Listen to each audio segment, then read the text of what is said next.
Oh, oh, oh, yeah.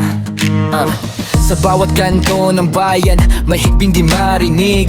Tahimik na sigaw ng puso, pilit na tinatabing ang pangakong gintong bukas. Ngayon'y kulay usok na, pinipilas ng pangungurakot. Pangarap nating sagrado sana. Ngunit hindi tayo bulag, hindi rin tayo bingi. Naririnig ng puso natin ang sigaw ng pag-iibig. Ang katotohanan ay tanglaw, di kayang ikubli. Panahon ng Manindigan, bayan, tumindig. sakit ng lipunan, ngunit tayo ang lunas. Boses natin ang lakas, di kailanman kukupas. Tayong Pilipino, may apoy na walang hanggan. Isigaw ang totoo para sa payapat masaganang bayan. Lipunan pero di tayo susuko. Katotohanan ngayon'y ating isusulong. Sa kalsada, sa puso, sa isip ng bawat isa. Tayo ang pag-asa ng bansa. Oh, oh, oh. Yeah. Yo, pakinggan mo, hindi na kaya kimkimin ang katiwalian na paulit-ulit lang uminiin. Mga lider na salamin pero basag ang integridad. Pag tinanong, puro palusot, wala namang saysay. Woo! Di na pwedeng manahimik, tama na ang takot. Boses mo'y sandata, mas matalim pa sa talim ng pang-inutil na balatkot.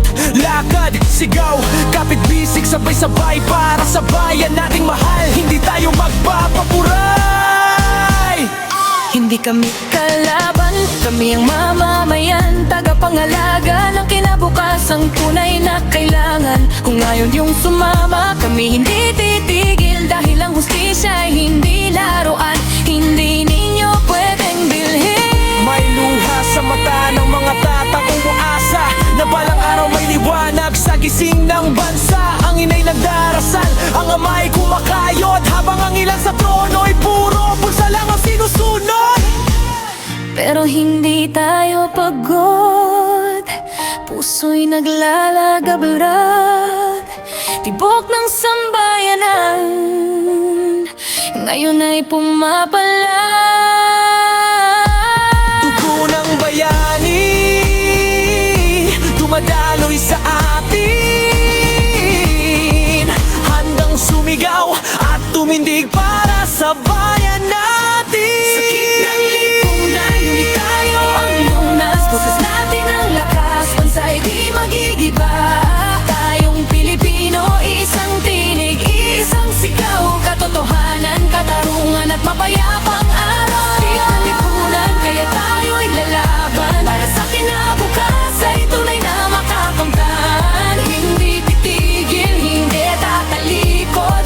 Boses natin, yan ang tunay na paninindigan.